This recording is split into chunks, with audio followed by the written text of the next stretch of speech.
Anger often arrives disguised as strength, whispering that forceful reaction equals authority and loud emotion equals control. It moves fast, igniting the body with heat, tightening the chest, sharpening the voice, and creating the false sense that something decisive is finally happening. In that surge, anger feels alive, commanding, almost heroic. Yet this sensation is a carefully crafted illusion. Anger does not grant power. It exposes vulnerability. The moment anger takes the driver's seat, clarity collapses. Judgment becomes rushed. Language loses precision, and actions turn reactive instead of intentional.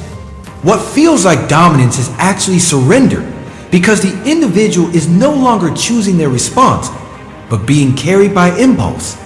This is why anger makes people predictable. Once emotion takes control, patterns repeat themselves. The voice rises, the tone hardens, the behavior becomes expected. And while the angry person is consumed by release, someone else, calmer and more patient, is quietly watching, calculating, and gaining advantage. Marcus Aurelius understood this truth while carrying the immense burden of leadership, war, betrayal, and responsibility. He recognized that the greatest victories were not external, but internal. His warning that the best revenge is not to become like your enemy was not philosophical decoration. It was strategic wisdom. When anger turns you into what you oppose, you lose moral ground and mental authority at the same time. Anger does not punish the other person. It reshapes the one who carries it. It carves impatience into character, replaces discipline with impulse, and trades long-term authority for short-term release. Ancient wisdom reinforces this reality with striking simplicity, declaring that one who is slow to anger is greater than the mighty. This is not poetic exaggeration. It is lived experience repeated across centuries. Physical strength may win moments, but restraint wins outcomes. Restraint preserves clarity when others lose it. Delay creates space, and space restores choice. In that pause between feeling and action, the mind regains control, perspective widens, and intention returns to the forefront. Calm does not mean passivity. Calm means command over the self. The calm individual is not weaker. They are more formidable in the truest sense, because they act deliberately rather than impulsively. Anger demands immediate release, but restraint invests in future leverage. History consistently shows that those who master themselves shape events, while those ruled by emotion are shaped by circumstances. Real power comes from alignment between thought, intention, and action.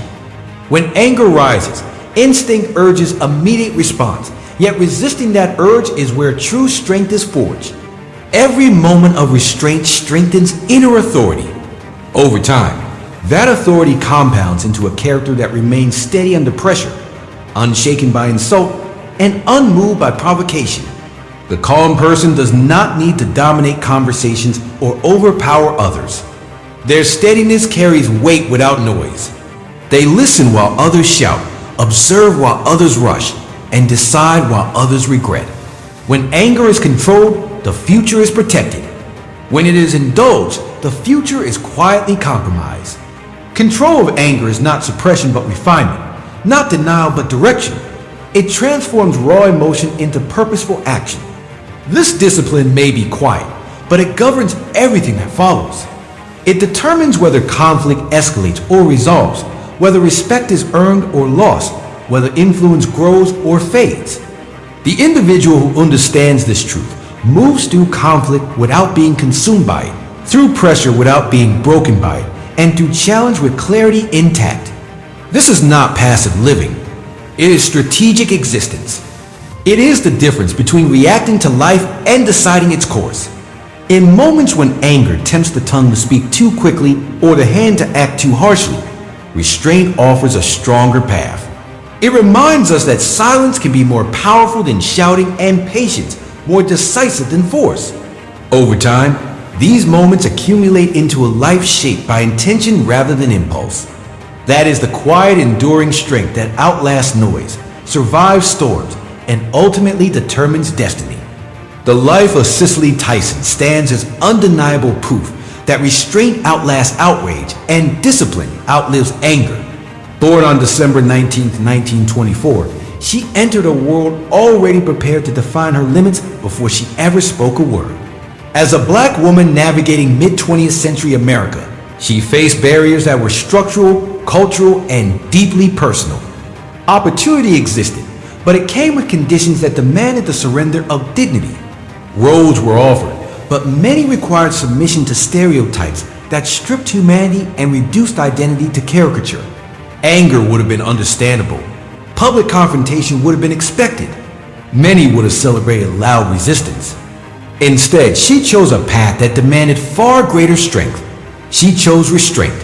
Cicely Tyson did not allow frustration to dictate her decisions. She understood that emotional reaction might satisfy the moment, but would cost her integrity, direction, and long-term influence. She declined roles that demeaned her identity, even when those refusals delayed success, limited income, or placed her career at risk. These were not impulsive decisions driven by emotion.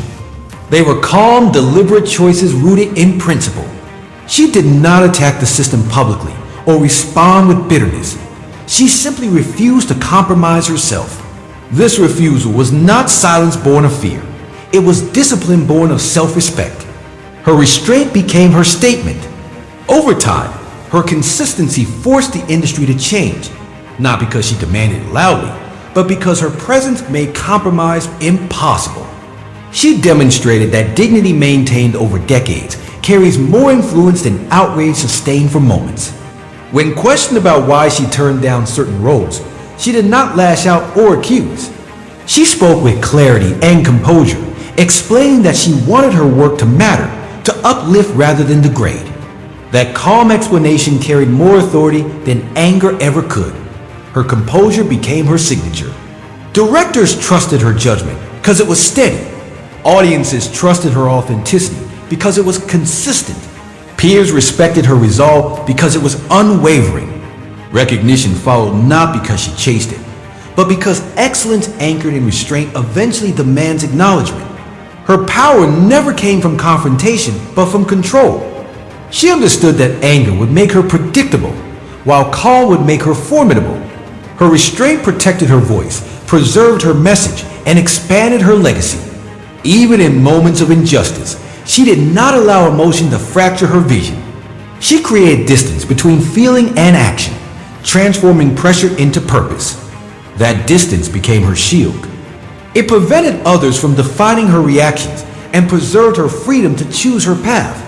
By refusing to mirror hostility, she ensured hostility never shaped her character. Her life proves that calm resolve reshaped systems more effectively than loud resistance. She did not punish her adversaries. She outgrew them. She did not chase revenge. She pursued meaning. Her future was not controlled by anger in the moment, but by discipline sustained over time. In this way, she embodied the truth that restraint is not weakness but mastery. Her story shows that the calm individual does not merely endure adversity, but quietly transforms its outcome, leaving behind a legacy built on dignity, clarity, and self-command rather than noise and reaction. This lesson extends far beyond history, fame, or public life, and reaches into the quiet spaces where daily decisions are made. Anger appears not only in dramatic confrontations, but in ordinary encounters. A careless remark, an unfair evaluation, a broken promise, a moment of disrespect. These moments seem small, yet they are decisive. Each one presents a choice between reaction and restraint. In those moments, anger feels justified, even necessary. It convinces the mind that immediate response will restore balance, defend pride, or reclaim control. Yet immediate reaction trades long-term authority for short-term relief. The pause, uncomfortable as it feels, is where control is reclaimed. Creating distance between emotion and action interrupts the cycle that strips people of influence and replaces it with regret. Calmness restores perspective and protects intention. The individual who resists the urge to explode remains unpredictable, measured, and strategically positioned. This is why calm leaders endure while volatile ones burn out. This is why composed individuals command respect without demanding it. Anger narrows focus to the present grievance. Restraint expands focus to future consequence. Every restrained response strengthens inner governance. Over time, this discipline becomes instinctive, shaping a mindset that no longer seeks validation through reaction. The calm person does not avoid conflict. They navigate it with clarity. They do not deny emotion. They direct it. Cicely Tyson's life reflects this discipline not as theory, but as lived practice. She did not remove emotion from her decisions. She mastered it. That mastery allowed her to move through hostile environments without becoming hostile herself. The same mastery is available to anyone willing to pause rather than react. Control of anger is control of destiny because decisions made in calm shape outcomes that emotion never could. The future belongs to those who decide rather than explode. Strength is not found in volume or aggression, but in consistency and restraint. When anger rises, the strongest response is measured silence followed by deliberate action. This approach does not weaken influence.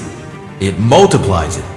The calm individual decides the outcome because they remain intact while others unravel. Over time, this composure becomes identity. It shapes relationships, careers, leadership, and legacy. Those who control their anger control their direction, their credibility, and their future. In a world that rewards reaction, restraint becomes rare, and rarity becomes power. Anger is often triggered by the illusion that something is being taken from us. Respect, control, dignity, or recognition. In that instant, the ego feels threatened, and anger rushes in to defend it. Yet this defense is clumsy and costly. The angry response rarely restores what was lost. More often, it hands even more ground to the situation.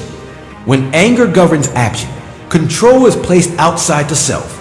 Words spoken in anger cannot be retrieved. Decisions made in anger cannot be refined. And damage done in anger often outlives the moment that caused it. This is why restraint is not merely emotional discipline, but strategic intelligence. To restrain anger is to refuse to let external circumstances dictate internal order. It is a declaration that no provocation is worth surrendering clarity. The calm mind remains flexible, while the angry mind becomes rigid. Rigidity breaks under pressure. Flexibility adapts and survives. This is why calm individuals often appear slower, yet arrive further. They are not rushing toward reaction, but moving deliberately toward resolution. When anger is resisted, the mind regains its ability to evaluate, to listen, and to choose responses aligned with long-term goals rather than immediate emotion. Restraint also preserves credibility. People listen more carefully to those who speak without heat, because calm words carry intention rather than impulse. Over time, this credibility becomes influence. Others begin to trust the judgment of someone who does not react impulsively. That trust becomes quiet authority, something that cannot be demanded or forced. Anger may intimidate briefly, but calm commands consistently. The person who masters restraint also masters timing. They know when to speak and when silence carries greater weight. They understand that not every battle deserves engagement and not every insult requires response. This discernment protects energy and sharpens focus. Anger scatters attention. Restraint concentrates it. In moments of tension, the restrained individual remains anchored, allowing others to reveal themselves through excess while maintaining composure. This creates an imbalance of power that favors the calm. Over time, restraint shapes not only decisions but identity. It builds a reputation for steadiness, reliability, and strength under pressure. That reputation opens doors that anger quietly closes. Ultimately, restraint safeguards the future by preventing temporary emotion from making permanent decisions. It ensures that action flows from purpose rather than provocation. In this way, restraint becomes more than a response. It becomes a way of being. It transforms conflict into opportunity, pressure into clarity, and challenge into direction. The individual who understands this does not fear anger but governs it, using calm as a tool to shape outcomes rather than shield to hide behind. This is how true control is exercised, not by overpowering emotion, but by mastering it.